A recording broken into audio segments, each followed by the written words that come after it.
कर सोच लिया जाए, सपनों को हकीकत से कर जोड़ लिया जाए।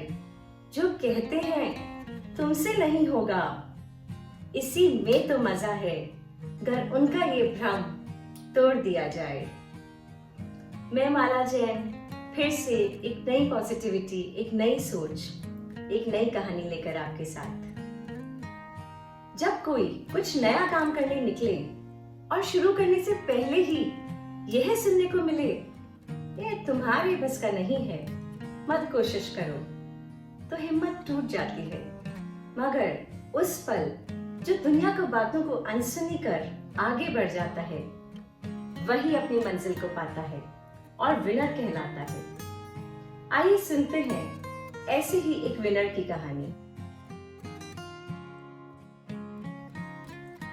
एक बार एक तालाब में कई मेंढक रहा करते थे।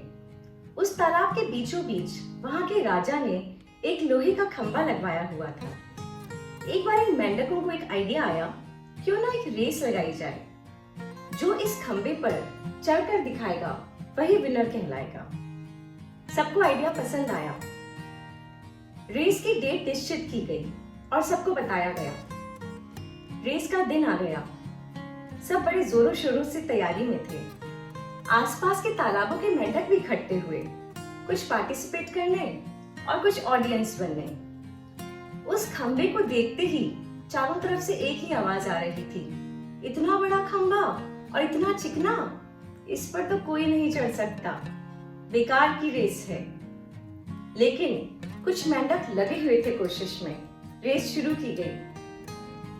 मेंढक लगातार उस खंबे पर चढ़ने की कोशिश कर रहे थे और जो ऑडियंस थे उन पर एक ही शोर था, यह रेस बेकार है, यह असंभव है, कोई चढ़ ही नहीं सकता, यह रेस तो पूरी ही नहीं हो सकती। और एक्चुअली में यही हो रहा था। जो मेंढक कोशिश कर रहे थे वो भी कुछ ऊपर तक चढ़कर फिसलकर नीचे आ रहे थे, फिर भी अपनी कोशिशें कर रहे थे, लेकिन बार बार असंभव है, असंभव है, यह शब्द उनके कान में पड़ रहे थे और यह सुनते सुनते उनकी कोशिशें भी अब बेकार हो रही थी। उन्होंने अपनी हिम्मत छोड़ दी और वे भी उस ऑडियंस की भीड़ का हिस्सा बन गए और जोर जोर से चिल्लाने लगे, यह नामुमकिन है, यह नामुमकिन है। इतने में एक छोटा सा मेंढक निकल कर आया और बड़े जोश के साथ उस खंबे पर चढ़ने की कोशिश करने लगा। वह चढ़ता और फिसलकर फिर से नीचे आ जाता, नीचे आकर फिर दुगने जोश के साथ शुरू करता। ऐसे में 2-4 बार करते करते 5वीं बार वह खंबे के ऊपर चढ़ गया और रेस जीत गया। आश्चर्य से सबके मुंह खुले के खुले रह गए। सब पूछने लगे, अरे तुम यह रेस कैसे जीते, तुम इस खंबे पर कैसे चढ़े, यह तो असंभव था। इतने में पीछे से एक आवाज आती है, अरे उससे क्या पूछते हो, वह तो बहरा है, सुन नहीं सकता। सबको और आश्चर्य हुआ कि बहरा मेंढक भी ऊपर चढ़ गया, यहाँ पे हम नॉर्मल मेंढक देखते ही रह गए। जब वह नीचे उतरा तो किसी ने उसी की भाषा में इशारों से उससे पूछा कि आखिर तुम ऊपर कैसे चढ़े। उसका जवाब था कि जब मैं ऊपर चढ़ने की कोशिश कर रहा था तो आप लोग सब बहुत शोर मचा रहे थे। मैं सुन तो नहीं सकता, लेकिन आपके हाव भाव से मुझे ऐसा लगा जैसे आप मुझे कह रहे हो तुम कर सकते हो, तुम ऊपर चढ़ सकते हो, सिर्फ यह काम तुम ही कर सकते हो।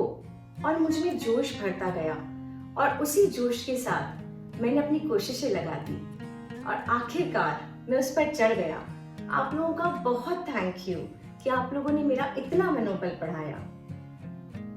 अब जो मेंढक शोर मचा रहे थे, यह तो उन्हीं को पता था कि वो मनोबल बढ़ा रहे थे या घटा रहे थे। क्या गजब हुआ। जो सुन सकते थे उन्होंने तो सुनकर अपनी कोशिशें छोड़ दी और जो दुनिया की बातें नहीं सुन सकता था उसने सारी पॉजिटिविटी अपने अंदर लेकर रेस जीत ली। देखिए, यह मेंढक तो सुन नहीं सकता था, अब हम क्या करें, हमें तो सब सुनाई देता है, अच्छा भी और बुरा भी। जब कुछ कोशिश करने निकलें और नेगेटिव बातें सामने आएं, तो सीखें, उन्हें इग्नोर करना, उन सभी बातों को इग्नोर करना जो हमें आगे बढ़ने से रोकती हो।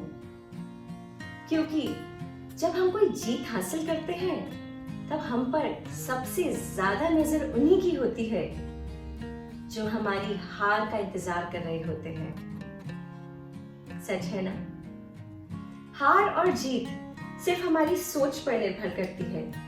मान लिया तो हार और ठान लिया तो जीत। यह कितना सच है, आप क्या सोचते हैं, मुझे जरूर से बताइएगा। और अब पिछली बार जो मैंने एक ओके का क्वेश्चन पूछा था उसका जवाब। ओके अपने आप में एक एब्रिविएशन है जिसका मतलब होता है, जिसका फुल फॉर्म है ऑब्जेक्शन किल्ड। और जब ऑब्जेक्शन ही किल्ड है तो एवरीथिंग इज ओके। आज का मेरा सवाल है, ऐसा कौन सा दुकानदार होता है जो हमारी चीजें भी रख लेता है और हमसे ही पैसे लेता है? Which shopkeeper keeps our stuff and charges you for the same? बहुत इजी है, थोड़ा फनी है, थोड़ा सोचिए और मुझे जरूर से बताइए। और हाँ, अपनी कोशिशें लगातार करते रहिए। All the best.